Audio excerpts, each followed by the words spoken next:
Hello students, welcome to our learning tutorial. दोस्तों आज हम लोग ट्वेल्थ का जो केमिस्ट्री है उसका पहला चैप्टर देखने वाले हैं। ट्वेल्थ के केमिस्ट्री का पहला चैप्टर है सॉलिड स्टेट। दोस्तों ये सॉलिड स्टेट एक इंडिपेंडेंट चैप्टर देखा जाए तो नहीं है, बिकॉज इसका जो पहला जो पार्ट है वो आपने 11th में सीखा होगा, स्टेट्स ऑफ मैटर। दोस्तों स्टेट्स ऑफ मैटर में 3 टाइप्स ऑफ स्टेट्स होते हैं, सॉलिड, लिक्विड एंड गैस।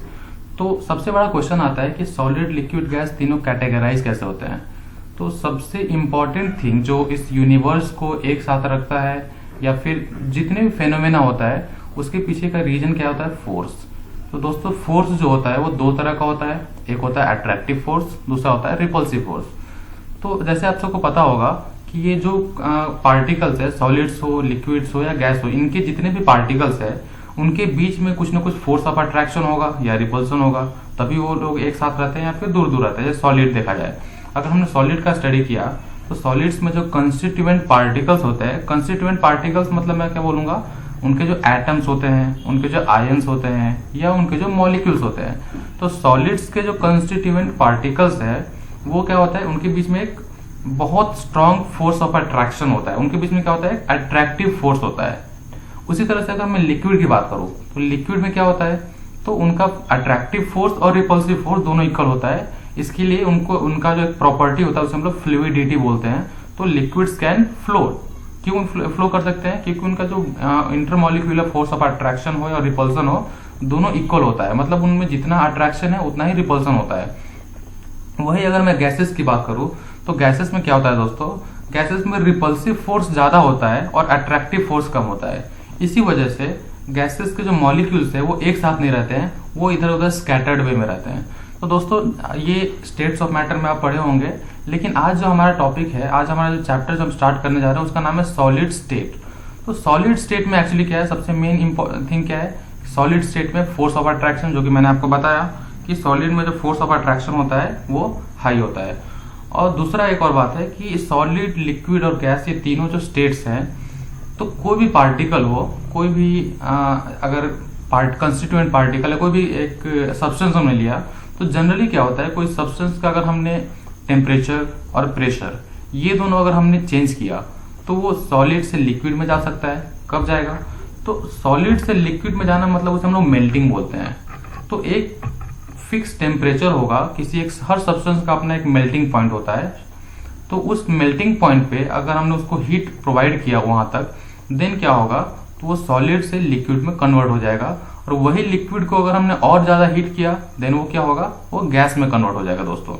तो मतलब क्या है, यहाँ से पता चलता है हमें कि सॉलिड, लिक्विड और गैस ये तीनों एक दूसरे में क्या होते हैं, कन्वर्ट होते हैं। तो दोस्तों सॉलिड स्टेट की बात करते वक्त मैं सबसे पहले बोलूंगा कि सॉलिड में जो कंस्टिट्यूएंट पार्टिकल्स होते हैं, मतलब कौन से, मॉलिक्यूल्स, आयंस और एटम, वो क्लोजली पैक्ड होते हैं। मतलब क्या कि मान के चलिए एक ये पार्टिकल है तो इसका दूसरा जो पार्टिकल होता है वो बहुत यहां से इनके क्लोज में होता है।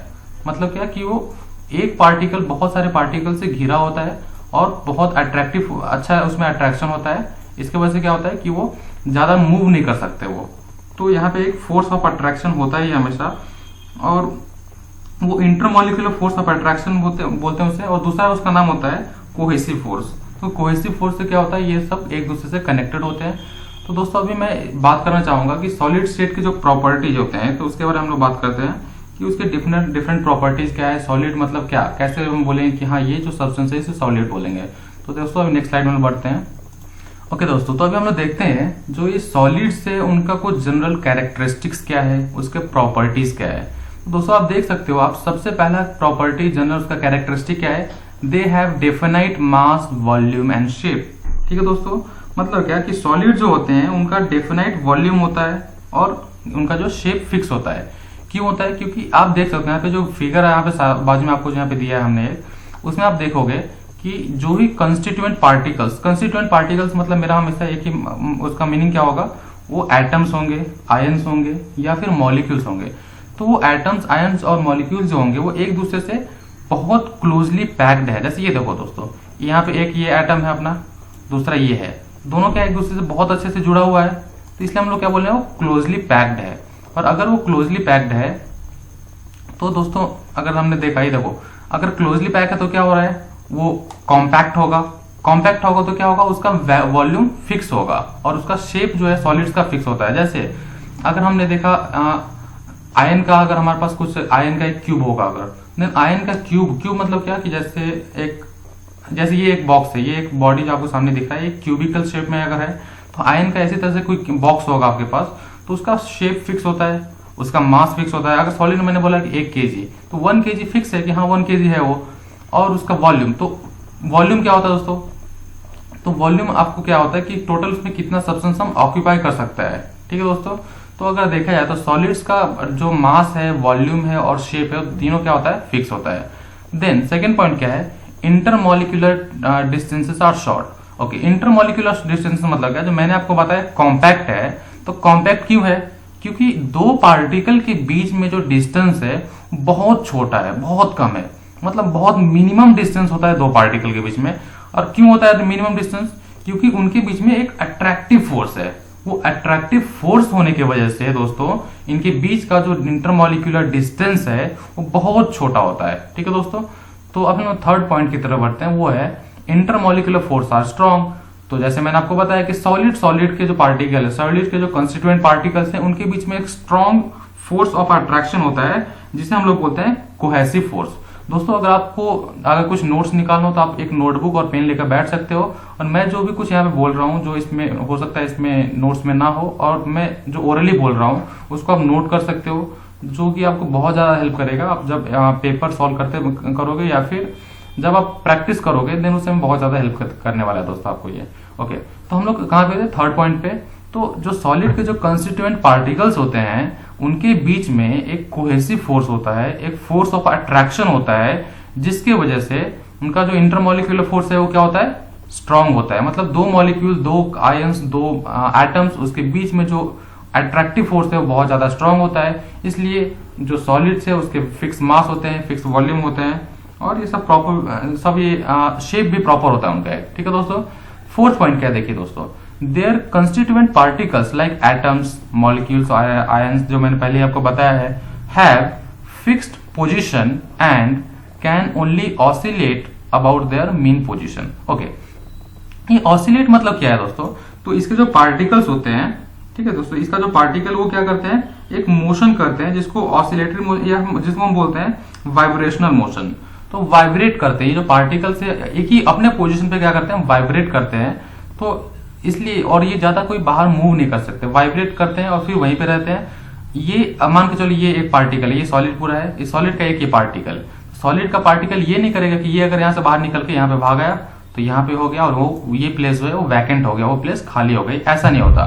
तो इनके जो कंस्टिट्यूएंट पार्टिकल्स है, they have fixed motion and can only oscillate about their mean position. तो ये बस ऑसिलेट कर सकते हैं, ये बस वाइब्रेट कर सकते हैं, ये बस ऐसे कर सकते हैं, लेकिन ये मूव करके वहां से हट नहीं सकते। ठीक है दोस्तों, अभी हम लोग पांचवें पॉइंट की तरफ बढ़ते हैं, they are incompressible and rigid. Okay दोस्तों, कोई भी ऑब्जेक्ट, कोई भी थिंग्स कंप्रेस कब होता है। ओके, जैसे मान के चलो आपके पास कोई सब्सटेंस है, उसको आपको कंप्रेस करना है, उसको आपको दबाना है, तो कैसे कंप्रेस होगा, कंप्रेस वो तभी होगा जब उसके दो मॉलिक्यूल के बीच में कुछ ज्यादा डिस्टेंस होगा, कुछ गैप होगा। अगर गैप ही नहीं तो कंप्रेस कैसे होगा।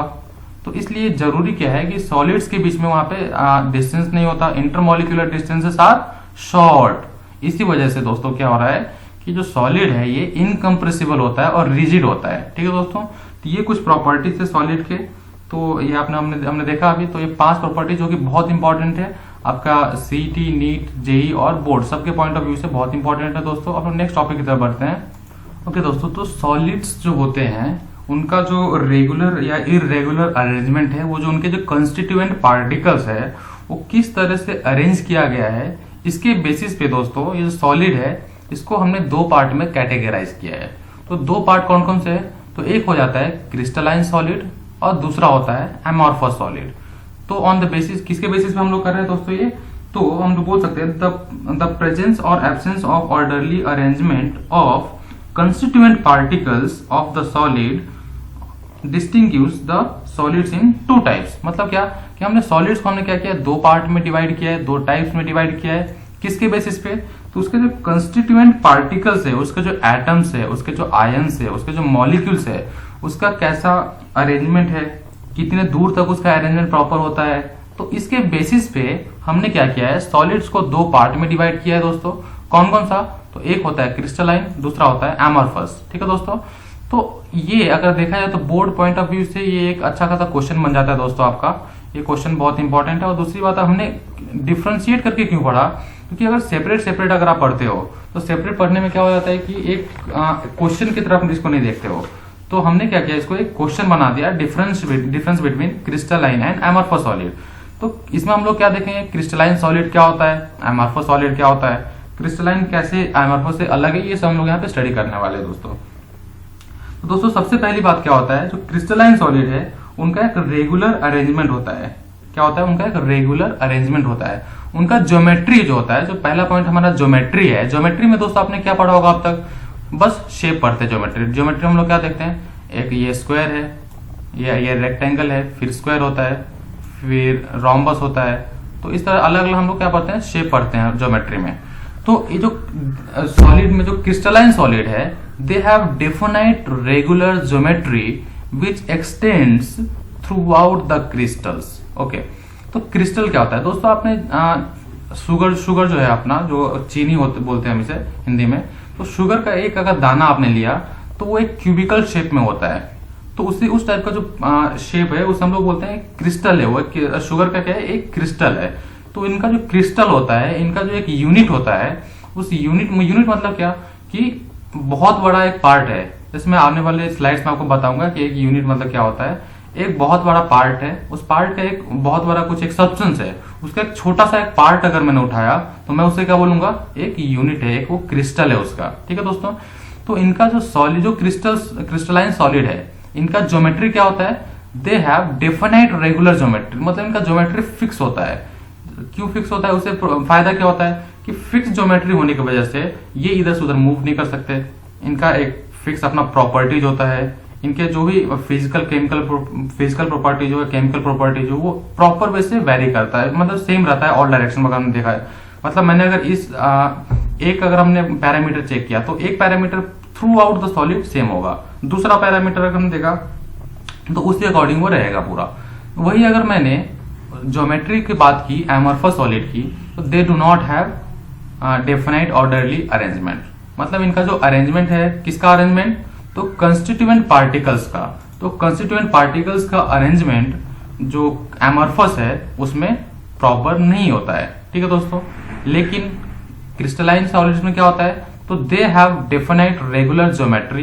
क्रिस्टलाइन सॉलिड में क्या होता है, crystalline solids have definite regular geometry. ठीक है दोस्तों, अभी दोस्तों हम लोग सेकेंड पॉइंट की तरफ बढ़ते हैं, मेल्टिंग पॉइंट। अब मेल्टिंग पॉइंट क्या होता है दोस्तों, तो किसी सॉलिड का अगर मैंने मेल्टिंग पॉइंट देखा तो उसका सिंपल सा डेफिनेशन होता है कि the temperature at which solids get converted into liquid, उस टेम्परेचर को हम लोग बोलते हैं मेल्टिंग पॉइंट। ठीक है दोस्तों, तो मेल्टिंग पॉइंट जो है वो क्रिस्टलाइन सॉलिड का शार्प होता है। क्रिस्टलाइन सॉलिड का शार्प मेल्टिंग पॉइंट क्या होता है, मतलब क्या कि एक फिक्स मेल्टिंग पॉइंट होता है क्रिस्टलाइन सॉलिड का, और वो प्रॉपर जो जब तक पूरा सॉलिड अगर ये मेल्ट हो जाता है तब तक वो फिक्स मेल्टिंग पॉइंट होता है। उसी तरह से अगर मैं एमॉर्फस सॉलिड की बात करूं तो they do not have sharp melting point. ठीक है दोस्तों, तो ये एमॉर्फस सॉलिड है, उसमें मेल्टिंग पॉइंट क्या होता है, शार्प नहीं होता है। अब दोस्तों हम लोग थर्ड पॉइंट की बात करते हैं, सिमेट्री। ओके, सिमेट्री, जैसे सिमेट्री में क्या होता है, जैसे मान के चलो ये एक मैंने बॉक्स बनाया यहाँ पे, ठीक है, और मैं इसमें बीच में अगर एक एक्सिस अगर मैंने ड्रॉ किया तो मैं क्या बोल सकता हूँ, ये जो लेफ्ट साइड का जो पोर्शन है और ये राइट साइड का जो पोर्शन है, दोनों क्या एक दूसरे के सिमेट्रिक है। मतलब जैसा ये दिख रहा है वैसा ही ये भी दिख रहा है, इसको हम लोग बोलते हैं सिमेट्री। तो दोस्तों ये जो सॉलिड्स है, ये जो क्रिस्टलाइन सॉलिड है, उसके अंदर में क्या होता है, सिमेट्री होता है। उसके अंदर में क्या हो रहा है, सिमेट्री हो रहा है। जैसे मैंने आपको पिछले वाला जो स्लाइड में बताया था, एक वो सॉलिड का कुछ कंस्टिट्यूएंट पार्टिकल्स का एक अरेंजमेंट था, उसमें देखा होगा आपने कि प्रॉपर एक सिमेट्री है। जैसे अगर आपके पास अगर कोई क्यूब होगा, वो जो रूबिक्स क्यूब होता है, जैसे भी टाइप का क्यूब होगा, उस क्यूब में आप देखोगे क्या कि फिक्स उसका सिमेट्री। अगर फ्रंट फेस अगर उसका फेस अगर हमने देखा तो जैसा सामने का फेस है उसी तरह उसके पीछे का फेस होता है। मतलब अगर उसको मैंने बीच में 50-50 कट किया अगर 50% को, तो मुझे जैसा एक पार्ट मिलेगा सेम उसी तरह का मुझे दूसरा पार्ट मिलेगा। जैसे अगर आपके पास कोई आयन का क्यूब हो या फिर आयन का बार हो, तो उसको अगर आप कट करते हो, कट करने के बाद क्या मिलेगा आपको, दो पोर्शन में अगर आप कट करते हो तो दोनों सेम मिलेंगे आपको, ठीक है दोस्तों। लेकिन उसी तरह अगर मैंने एमॉर्फस को देखा तो एमॉर्फस में क्या होगा, they do not possess any symmetry, ठीक है, उनका कोई सिमेट्री नहीं होता, उनके जो कंस्टिट्यूएंट पार्टिकल्स है वो किसी प्रॉपर वे में अरेंज नहीं होते। अब दोस्तों नेक्स्ट टॉपिक है heat of fusion. Heat of fusion क्या होता है दोस्तों, तो कोई पार्टिकुलर सॉलिड है उसको मेल्ट करने के लिए जो total amount of heat required होगा वो उसे हम लोग हीट ऑफ फ्यूजन बोलते हैं। तो these have definite heat of fusion, इसमें फिक्स हीट ऑफ फ्यूजन होता है, बट जो एमॉर्फस सॉलिड है उनका हीट ऑफ फ्यूजन फिक्स नहीं होता है, ठीक है दोस्तों, उनका क्या होता है, हीट ऑफ फ्यूजन फिक्स नहीं होता है। नेक्स्ट पॉइंट है अपना इंटरफेसियल एंगल। इंटरफेसियल एंगल मतलब क्या, कि मान के चलो ये मेरे पास अगर एक क्यूब है, मान के चलो अगर आपके पास कोई क्यूब है, ओके दोस्तों, मान के चलो कोई अगर आपके पास क्यूब है, उस क्यूब के दो फेस होंगे अगर, ठीक है, वो दो क्यूब के दो फेस होते हैं। फेस मतलब क्या, कि फ्रंट का जो आपका जो पोर्शन है उसे हम लोग फेस बोलते हैं। जैसे फ्रंट में जो फ्लैट पोर्शन आएगा उसको हम फेस बोलेंगे, और उसी तरह से सेम पोर्शन उसके बाजू में भी होता है लेफ्ट। अगर नॉर्मल से अगर आपने रूबिक्स क्यूब का एग्जांपल लिया तो रूबिक्स क्यूब में टोटल कितने अगर आपने देखा तो उसमें फेसेस होते हैं प्रॉपर वे से, तो वो टोटल फेसेस होते हैं उनमें 6। तो रूबिक्स क्यूब में जैसे 6 फेसेस होते हैं टोटल, तो उनके दो फेस के बीच में जो एंगल होता है वो फिक्स होता है। क्या, कि दो फेस के, जैसे ये देखो, ये मेरा सामने एक फेस है इसका, और मैंने अगर दूसरा बोला तो मेरे पास ये फेस है, तो ये दोनों फेस के बीच में एंगल कितना है, ये इनके फेस में और इस फेस के बीच में एंगल 90 डिग्री का है। तो इस तरह से हमने बोला कि जो आपका जो इंटरफेसियल एंगल बिटवीन जो क्रिस्टलाइन सॉलिड होता है, उस क्रिस्टलाइन सॉलिड के जो फेसेस होते हैं, दो प्लेन्स होते हैं, उसके बीच में जो एंगल होता है वो कितना होता है, वो फिक्स होता है। तो देख सकते हो आप यहाँ पे क्या लिखा है, crystals are always guarded by planes so that a definite angle exists between two planes called interfacial angles।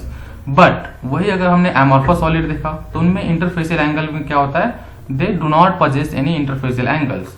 दोस्तों उसके बाद हम लोग नेक्स्ट बात करते हैं वॉल्यूम चेंज।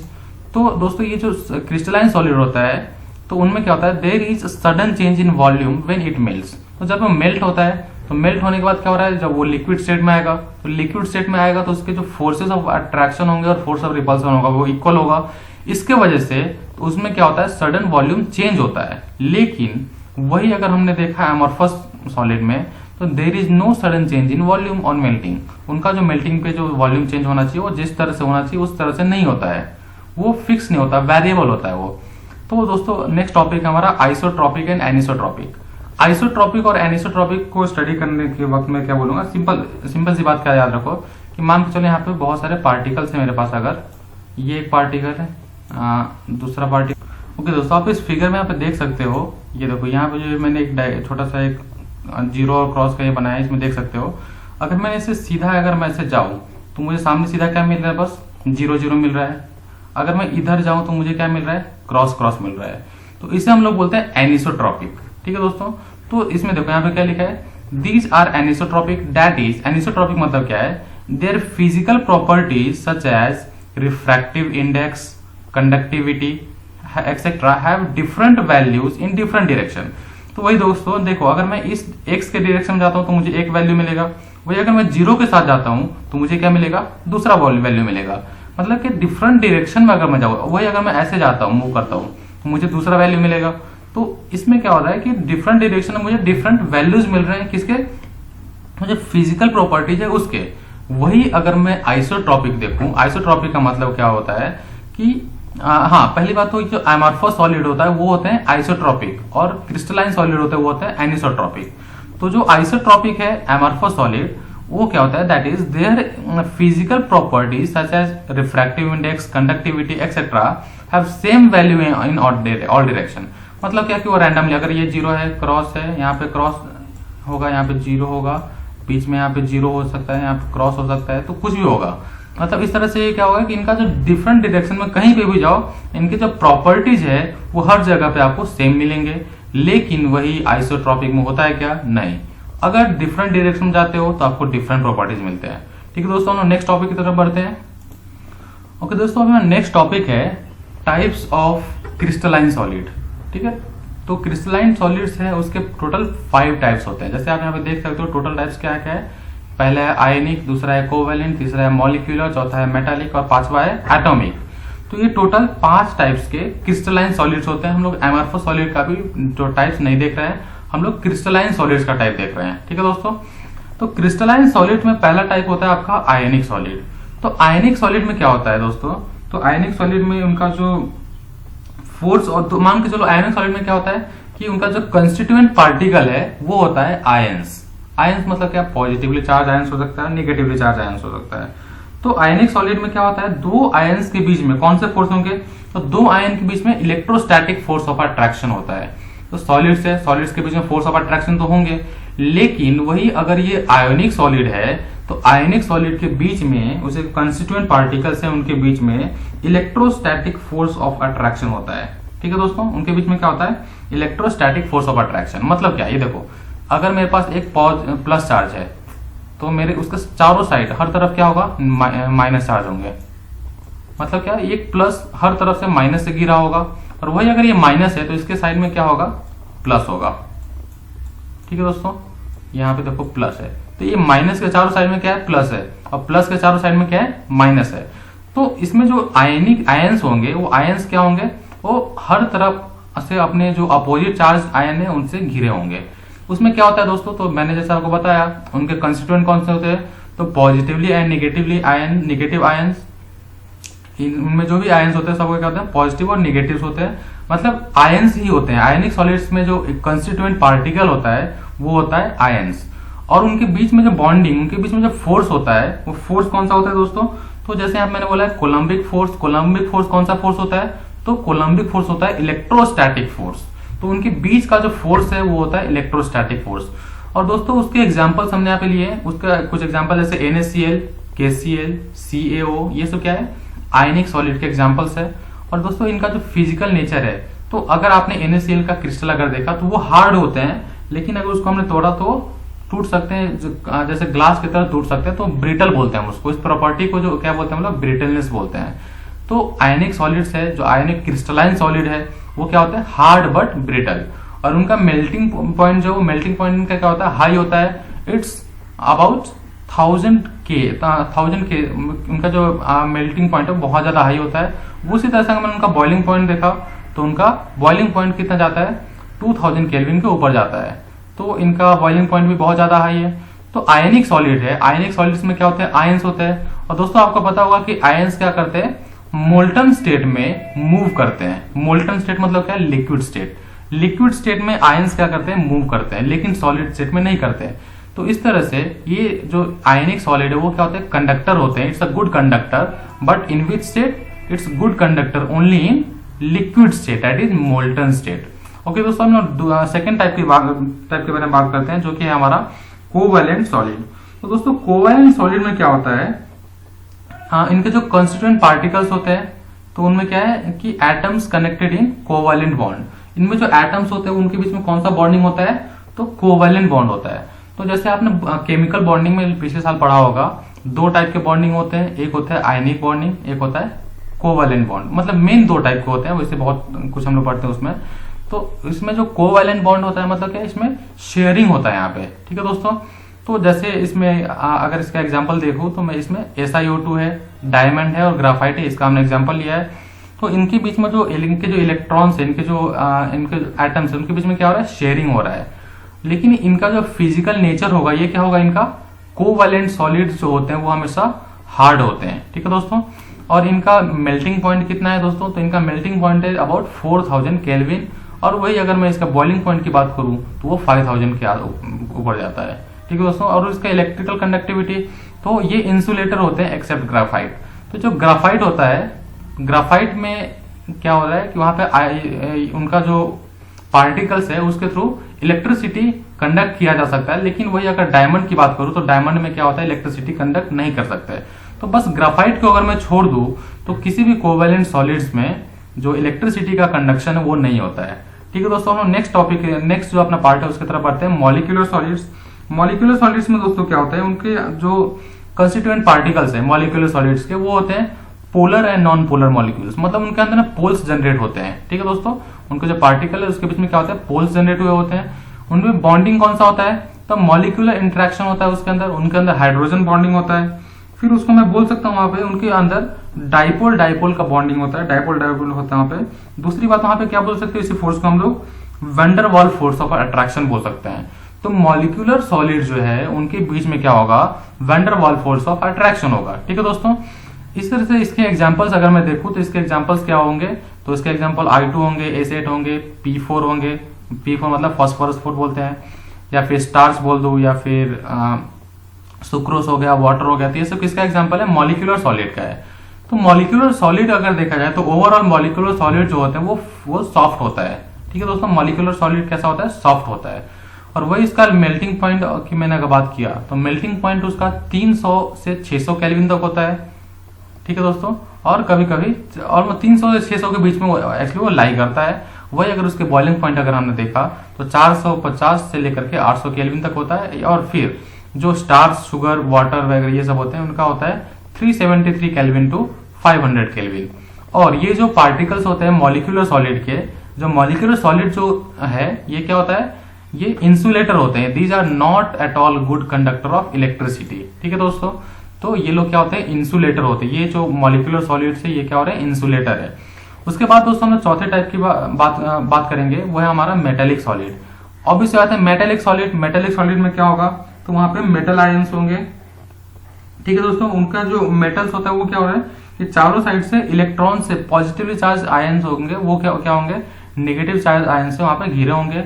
और मेटेलिक सॉलिड है उसके बीच में फोर्स ऑफ अट्रैक्शन क्या होगा, मेटेलिक होगा। उसका एग्जांपल सारे मेटल्स आप दे सकते हो, मैग्नीशियम दे सकते हो, मेटल्स बोल सकते हो, या अलॉय बोल सकते हो। तो वो सारे जितने मेटल्स है वो हम मेटेलिक सॉलिड में ले सकते हैं। तो दोस्तों मेटेलिक सॉलिड में हमने जितने भी मेटल्स को अगर लिया तो उसका जो फिजिकल प्रॉपर्टीज होगा, फिजिकल प्रॉपर्टीज क्या होगा, तो वो लोग क्या होंगे, डक्टाइल होंगे। डक्टाइल मतलब क्या होता है कि अगर आपके पास गोल्ड है तो गोल्ड से आप वायर बना सकते हो, बहुत थिन और फाइन वायर बना सकते हो। इस प्रॉपर्टी को हम लोग क्या बोलते हैं, डक्टिलिटी। दूसरा होता है मैलिबिलिटी। मैलिबिलिटी में क्या होता है दोस्तों कि कोई भी मेटल है, मेटल को हम लोग एक थिन शीट में बना सकते हैं, थिन शीट में डेवलप कर सकते हैं, उसे हम लोग बोलते हैं मैलिबिलिटी। तो ये दोनों जो प्रॉपर्टीज है डक्टिलिटी एंड मैलिबिलिटी का, ये मेटेलिक सॉलिड के पास होता है, बाकियों के पास नहीं होता है। और इसका मैंने मेल्टिंग पॉइंट की बात की तो इनका मेल्टिंग पॉइंट अबाउट 800 केल्विन से लेकर के 1000 केल्विन के बीच में होता है। और वही इसका बॉइलिंग पॉइंट अगर देखा जाए तो 1500 से 2000 के बीच में होता है। लेकिन ये जो मेटल्स होते हैं, आप सबको पता है metals are good conductor of heat and electricity. दोस्तों ये जो मेटेलिक सॉलिड है आपका, मेटेलिक क्रिस्टलाइन सॉलिड है, ये क्या होगा, गुड कंडक्टर ऑफ इलेक्ट्रिसिटी होगा। ठीक है दोस्तों, अभी हम नेक्स्ट टॉपिक, नेक्स्ट जो पार्ट है, टाइप है, उसकी तरफ बढ़ते हैं। वो है हमारा एटॉमिक सॉलिड। एटॉमिक सॉलिड में जो कंस्टिट्यूएंट पार्टिकल्स होते हैं वो आपका एटम्स होता है। और एटम्स के बीच में लंडन फोर्स और जो कि डिस्पर्सन फोर्स हम लोग बोलते हैं, तो ये फोर्स उसके बीच में एग्जिस्ट करता है। और लंडन फोर्स जो होता है एटॉमिक सॉलिड, वो उनके एग्जांपल्स अगर मैं बोलूं जो एटॉमिक सॉलिड है तो वो होता है नोबल गैस। और नोबल गैस हमेशा ये क्या होता है, फिजिकल नेचर इनका क्या होता है, सॉफ्ट होता है। और इनका गैसेस है, नोबल गैस मैंने जैसे बोला तो गैस है, तो गैस का अगर वैसे इसका मेल्टिंग पॉइंट तो बहुत, अगर सॉलिड में हो जाता है, कन्वर्ट हो जाता है तो बहुत इजीली वो मेल्ट हो सकता है। और मेल्ट अगर हो गया तो लिक्विड से अगर फिर गैसेस प्रॉपर वैसे बहुत कम टेम्परेचर में जा सकता है। और ये जो होते हैं ये poor thermal and electrical conductor, ये हीट और इलेक्ट्रिसिटी का जो कंडक्टर नहीं करता है, बहुत पुअर कंडक्टर होता है, बहुत कम मात्रा में ये क्या करते हैं, कंडक्ट करते हैं। ठीक है दोस्तों, हम लोग होप आपको ये टाइप्स ऑफ जो ये क्रिस्टलाइन सॉलिड्स है जिनके 5 टाइप थे यहाँ पे वो हमने पढ़ा, होप आपको समझ में आ गया होगा। अब नेक्स्ट टॉपिक की तरफ बढ़ते हैं। ओके दोस्तों, तो ये जो क्रिस्टलाइन सॉलिड्स, जो जितने हमारे पास ये सॉलिड्स हैं, उस सॉलिड्स का भी हम शेप कैसा होता है, उनके अंदर के जो पार्टिकल्स होते हैं किस तरह से अरेंज किए होते हैं, ये सब हम लोग थोड़ा सा देखेंगे। तो इसमें हमारा नेक्स्ट टॉपिक जो आ जाता है वो है हमारा जो स्पेस लैटिस। दोस्तों स्पेस लैटिस में क्या होता है यहाँ पे कि जो स्पेस लैटिस में क्या है कि यहाँ पे डेफिनेशन आप देख सकते हो, it may be defined as 3-dimensional arrangement of points, such points that shows how atoms और ions are arranged in space. Each point is individually called lattice point. तो दोस्तों ये जो आप यहाँ पे डायग्राम देख सकते हो, इस डायग्राम में क्या है दोस्तों, बहुत सारे पॉइंट्स है, बहुत सारे जो ब्लैक यहाँ पे डॉट्स दिख रहे हैं आपको, ये क्या है, बहुत सारे पॉइंट्स है।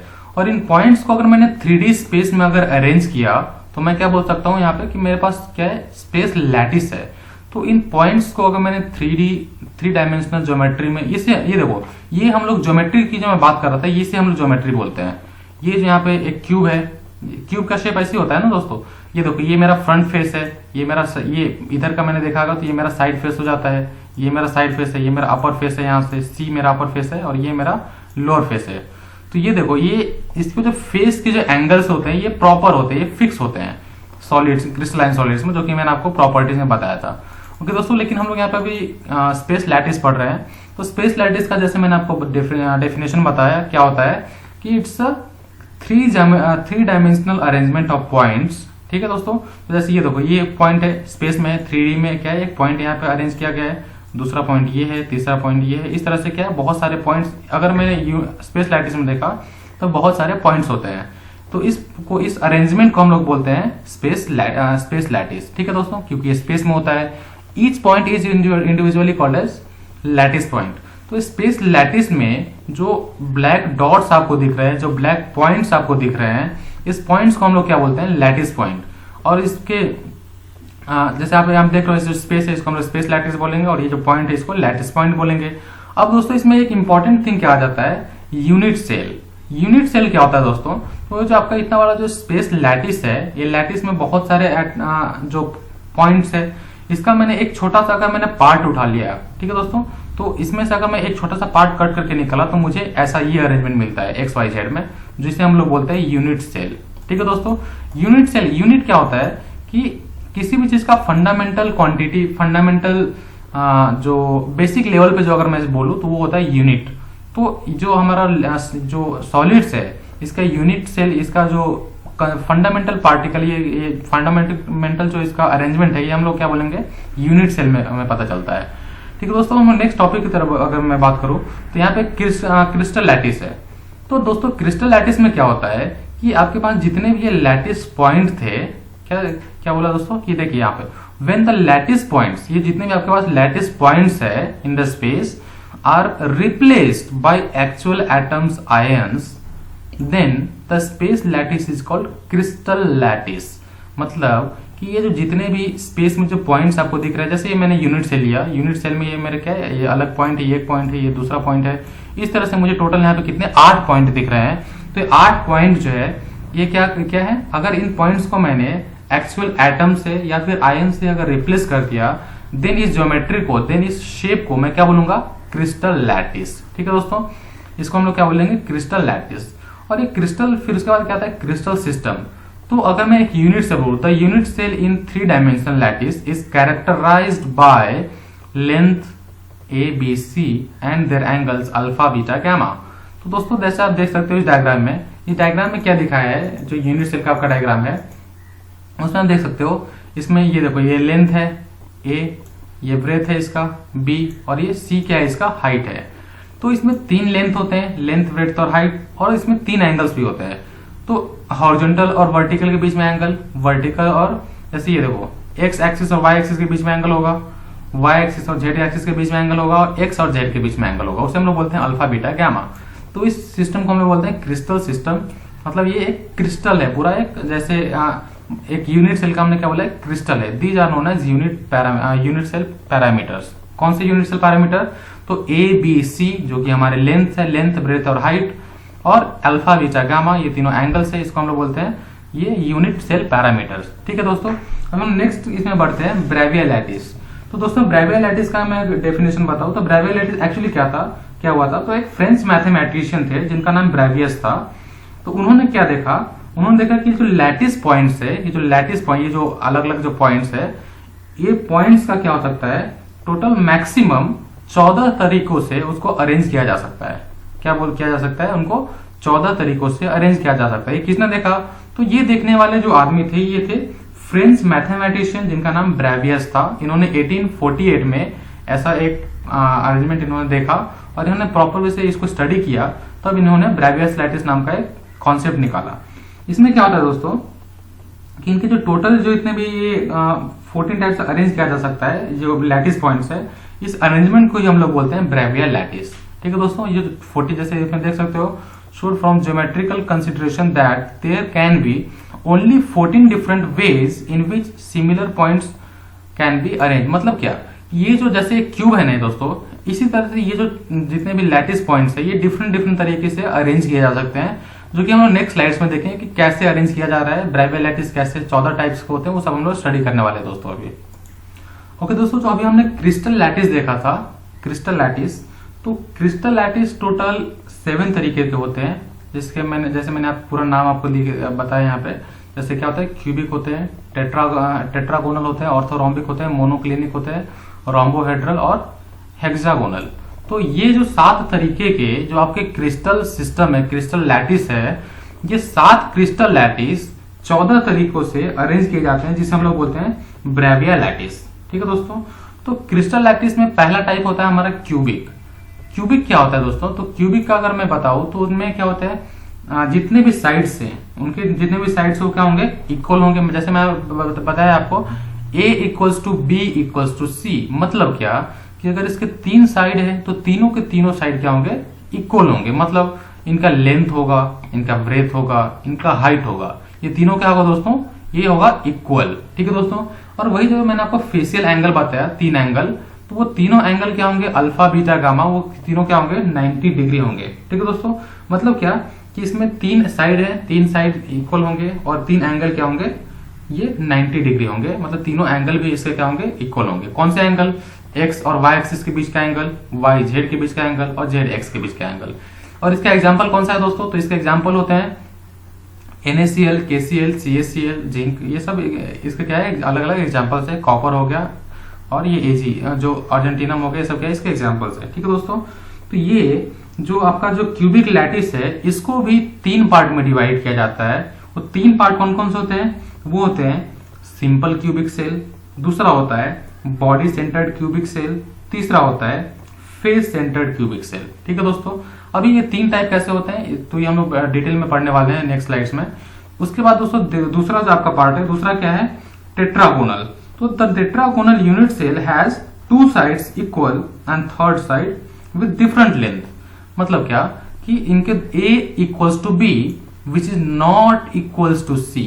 तो अगर इसका लेंथ और ब्रेथ दोनों अगर इक्वल हो जाता है तो इसका हाइट इक्वल नहीं होगा, हाइट और लेंथ इक्वल हो जाता है तो इसका ब्रेथ इक्वल नहीं होगा।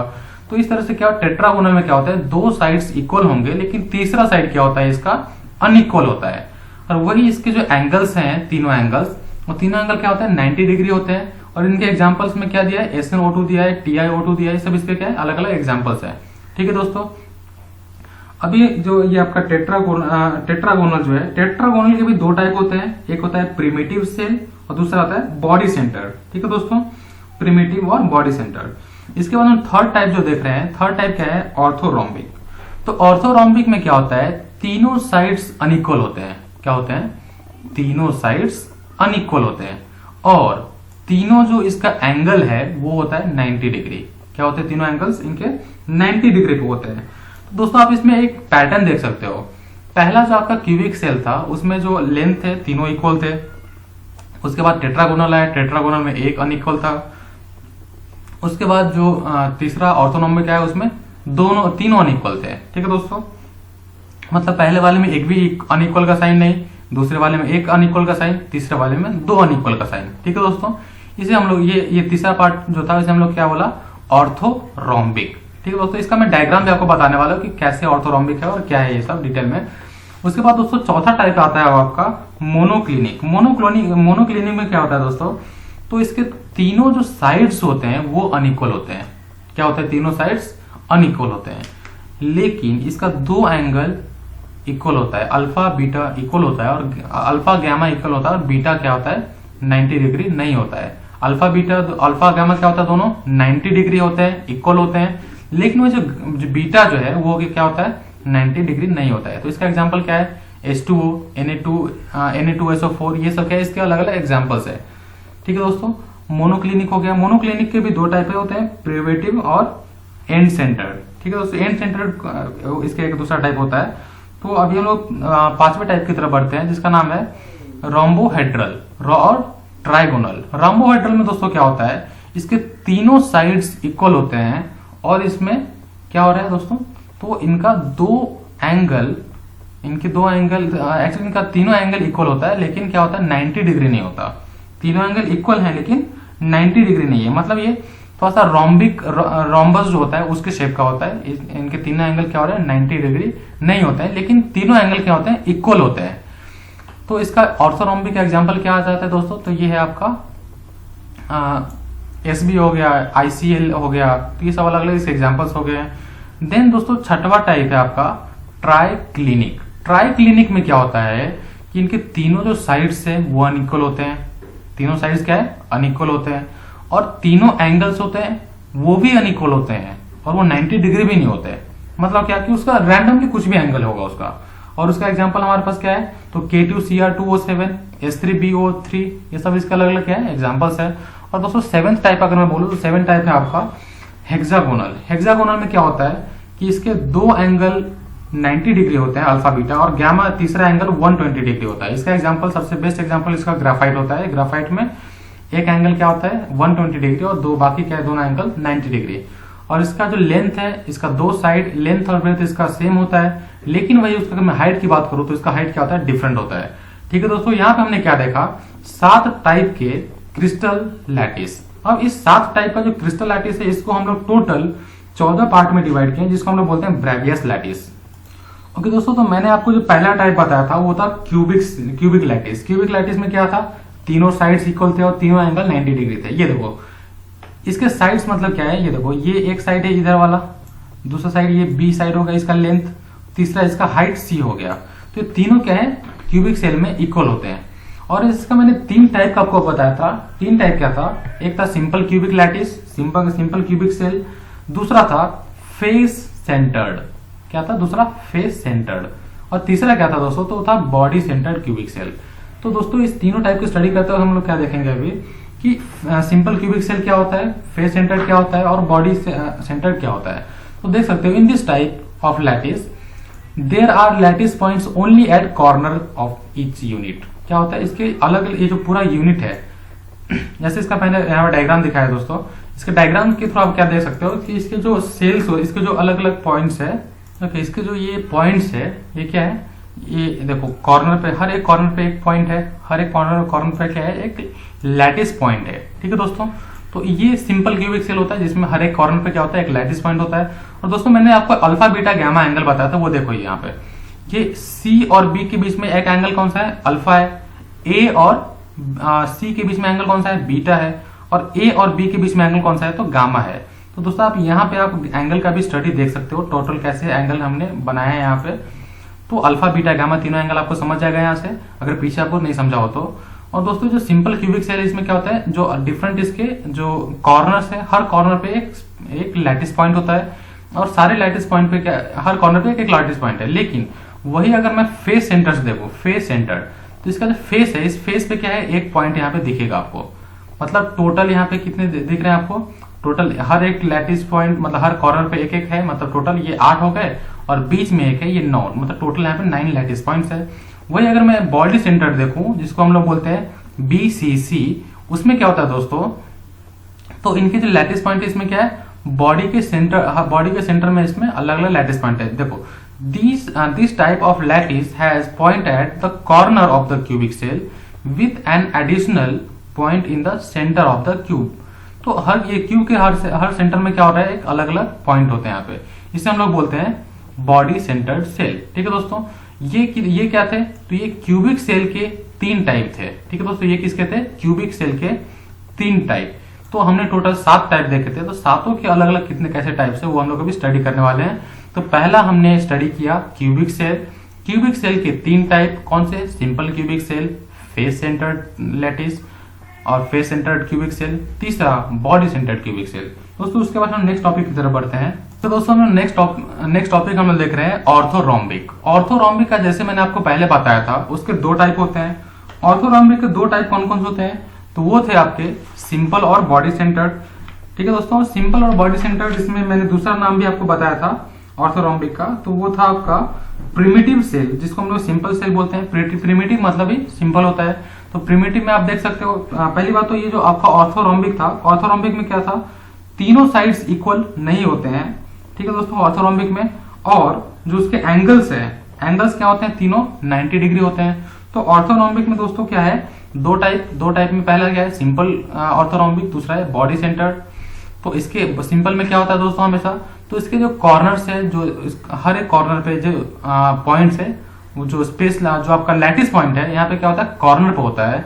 लेकिन वही अगर मैं बॉडी सेंटर्ड बोलूं, तो जैसे आपने क्यूबिक का बॉडी सेंटर देखा था, उसी तरह से जैसे ये ऑर्थोरोम्बिक है दोस्तों आपका, तो ऑर्थोरोम्बिक में भी क्या होता है दोस्तों कि आपका बॉडी सेंटर्ड में एक बॉडी के सेंटर में होता है और दूसरा बाकी क्या होता है उसके कॉर्नर्स पे होता है। ठीक है दोस्तों, इसका हम लोग देखते हैं टेट्रागोनल लैटिस। टेट्रागोनल में क्या होता है दोस्तों, तो टेट्रागोनल में आपका जो साइड्स होते हैं, दो साइड इक्वल होते हैं और एक साइड इसका अनइक्वल होता है। तो टेट्रागोनल के भी दो टाइप हैं, कौन से, प्रिमिटिव सेल और सिंपल सेल। दूसरा है बॉडी सेंटर टेट्रागोनल। तो ये यहाँ पे देख सकते हो बॉडी सेंटर टेट्रागोनल कैसा दिखता है, तो ये आपका बॉडी सेंटर टेट्रागोनल है। ठीक है दोस्तों, उसके बाद हमने देखा मोनोक्लिनिक। मोनोक्लिनिक में क्या था दोस्तों, तो मोनोक्लिनिक में था आपका तीनों साइड्स अनइक्वल और तीनों एंगल 90 डिग्री। तो जो मोनोक्लिनिक है, तो मोनोक्लिनिक के भी दो टाइप होते हैं, एक होता है प्रिमिटिव और दूसरा होता है एंड सेंटर। एंड सेंटर मतलब ये देखो, ये एंड सेंटर मतलब क्या होता है, इसका जो फेस है, ये देखो नीचे वाले एंड पे फेस पे एक लैटिस पॉइंट होगा और ऊपर वाले फेस पे दूसरा लैटिस पॉइंट होगा। मतलब इसमें 8 कॉर्नर के अलावा 2 और लैटिस पॉइंट होते हैं मोनोक्लिनिक के। सेकेंड टाइप जो कि आपका एंड सेंटर्ड है, उसमें बॉडी इसमें क्या होता है, दो एंड पॉइंट पे होते हैं और 8 आपका जो लैटिस पॉइंट है वो होता है आपका कॉर्नर्स पे। ठीक है दोस्तों, उसके बाद हम लोग देखते हैं ट्राइक्लिनिक। ट्राइक्लिनिक में क्या होता है दोस्तों, ट्राइक्लिनिक में तीनों साइड्स अनइक्वल होते हैं और तीनों एंगल क्या होते हैं 90 डिग्री नहीं होते हैं। जैसे यहाँ पे ट्राइक्लिनिक में आप देख सकते हो ए बी सी तीनों साइड्स क्या है अनइक्वल है। यहाँ पे ये बी है, ये ए है, ए छोटा है बी से और सी सबसे बड़ा है यहाँ पे। तो ए बी सी तीनों क्या है अलग अलग है और यहाँ पे अल्फा बीटा गामा एंगल है दो। यहाँ पे तीनों एंगल जो है आपका, अगर मैं आपका अगर ये ट्राइक्लिनिक की बात करूं तो तीनों एंगल क्या है यहाँ पे डिफरेंट होता है और कोई भी एंगल 90 डिग्री नहीं होता है। ठीक है दोस्तों, उसके बाद आपका आता है यहाँ पे हेक्सागोनल। हेक्सागोनल में क्या होता है दोस्तों, तो 3 एंगल होते हैं जिसमें से 2 एंगल 90 डिग्री होते हैं। जैसे आप देख सकते हो यहाँ पे ये एंगल यहाँ पे 90 डिग्री है, लेकिन वही अगर ये नीचे वाला जो मैं एंगल बताऊं, ये नीचे वाला एंगल ये क्या 90 डिग्री है क्या, नहीं। ये हेक्सागोनल में थर्ड एंगल का जो आपका वैल्यू होता है वो होता है 120 डिग्री। ठीक है दोस्तों, और इसमें 2 साइड इक्वल होते हैं और एक साइड अनइक्वल होता है। उसके बाद आपका लास्ट आ जाता है रोम्बोहेड्रल। रोम्बोहेड्रल में दोस्तों क्या होता है, तो आपका रोम्बोहेड्रल में तीनों एंगल एक्चुअली इक्वल होते हैं, लेकिन तीनों के तीनों 90 डिग्री नहीं होते और इसके साइड्स क्या होते हैं दोस्तों इक्वल होते हैं, A equals to B equals to C.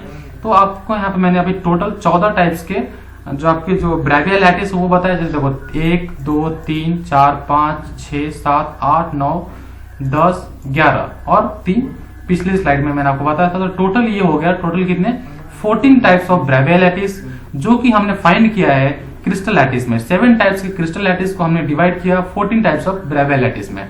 Okay दोस्तों, तो जैसे मैंने आपको बताया है क्यूबिक सिस्टम जो था आपका जो ब्रेवियर लैटिस है, जो आपका जितने टोटल टाइप्स कितने हैं 14 टाइप्स ऑफ ब्रेवियर लैटिस है। तो क्यूबिक सिस्टम क्या है, क्यूबिक सेल है आपका क्रिस्टल लैटिस है। तो क्यूबिक सेल को हमने 3 ब्रेवियर लैटिस में डिवाइड किया था, जैसे मैंने आपको बता दिया था कौन सा, सिंपल, फेस सेंटर्ड और बॉडी सेंटर्ड। उसी तरह से मैंने अभी आपको पिछली स्लाइड में जो कुछ बताया उसका अभी हमने यहाँ पे एक छोटा सा शॉर्ट में डिस्कस कर लेते हैं फिर से एक बार। जो आपका टेट्रागोनल है, टेट्रागोनल को 2 पार्ट में डिवाइड किया है, 2 ब्रेवियर लैटिस, कौन से, सिंपल एंड बॉडी सेंटर्ड। तीसरा है दोस्तों आपका ऑर्थोरोम्बिक और रोम्बिक, उसको 4 पार्ट में डिवाइड किया है, कौन से, तो simple, face centred, and centred और बॉडी सेंटर्ड। फेस सेंटर्ड में क्या होता है, तो फेसेस पे उसमें फेस में क्या होता है एक लैटिस पॉइंट होता है। एंड सेंटर में क्या होता है, तो दोनों अपर एंड और लोअर एंड दोनों एंड में क्या होता है लैटिस पॉइंट होता है। बॉडी सेंटर में क्या होता है, तो बॉडी के सेंटर में क्या होता है वहां पे लैटिस पॉइंट होता है। उसके बाद दोस्तों चौथा पॉइंट है आपका मोनोक्लिनिक। मोनोक्लिनिक को हमने 2 पार्ट में डिवाइड किया था, सिंपल एंड एंड सेंटर्ड। ठीक है दोस्तों, मोनोक्लिनिक को कितने ब्रेवियर लैटिस में किया था, तो 2 ब्रेवियर लैटिस में किया था, कौन से, सिंपल और एंड सेंटर्ड। दोस्तों 5वां जो पॉइंट है वो होता है आपका ट्राइक्लिनिक। ट्राइक्लिनिक एक ही होता है, सिंगल, वो होता है सिंपल, और रोम्बोहेड्रल और ट्राइगोनल अगर मैं देखूं तो वो भी एक ही होता है, सिंपल। हेक्सागोनल भी एक ही होता है, सिंपल। ठीक है दोस्तों, तो आज हमने ब्रेवियर लैटिस, क्रिस्टल लैटिस ये सब स्टडी किया। जैसे आज का मैंने अगर लेक्चर का फ्लो बताऊं आपको, तो पहले हमने क्या देखा, तो आपका जितने भी ये सॉलिड्स के जो प्रॉपर्टीज है वो हमने डिस्कस किया। सॉलिड्स कैसा होते हैं, क्यों होते हैं, वो सब हमने डिस्कस किया। उसके बाद सॉलिड्स का जो अरेंजमेंट ऑफ पार्टिकल्स है उसके बेसिस पे कितने टाइप का ये कैटेगराइज किया गया था, तो 2 पार्ट में था। कौन कौन सा था, क्रिस्टल सॉलिड और अमॉर्फस सॉलिड। फिर हमने क्या देखा दोस्तों, तो क्रिस्टल सॉलिड के हमने 5 टाइप देखे। 5 टाइप का हमने क्या देखा, उनका मेल्टिंग पॉइंट कैसा होता है, वैरी करता है, उसके एग्जाम्पल कौन कौन से हैं, उनमें फोर्स ऑफ अट्रैक्शन कौन सा होता है। उसके बाद दोस्तों हमने देखा उसके अरेंजमेंट कैसे होते हैं, तो वहां पे हमने देखा स्पेस लैटिस के बाद हमने देखा लैटिस पॉइंट, उसके बाद हमने देखा क्रिस्टल लैटिस। उसके बाद क्रिस्टल लैटिस हमारे पास कितने टाइप्स के थे, टोटल 7 टाइप के, जहां पे दिख रहा है आपको कौन कौन से। तो जो आपका ये टोटल लैटिस कौन सा है, तो क्यूबिक हो गया, टेट्रागोनल हो गया, ऑर्थोरोम्बिक हो गया, मोनोक्लिनिक हो गया, उसके बाद ट्राइक्लिनिक हो गया, रोम्बोहेड्रल हो गया, हेक्सागोनल हो गया। ये सब क्या है दोस्तों, तो एक क्रिस्टल लैटिस है 7 टाइप के। और इस 7 टाइप के जो क्रिस्टल लैटिस है वो क्या है, 14 टाइप के ब्रेवियर लैटिस में डिवाइड किया गया है, जो कि आपको मैंने यहाँ पे बताया अभी। तो आज के लिए दोस्तों इतना ही, और हम लोग नेक्स्ट टॉपिक में मिलेंगे और कुछ नए टॉपिक के साथ। तब तक के लिए धन्यवाद दोस्तों।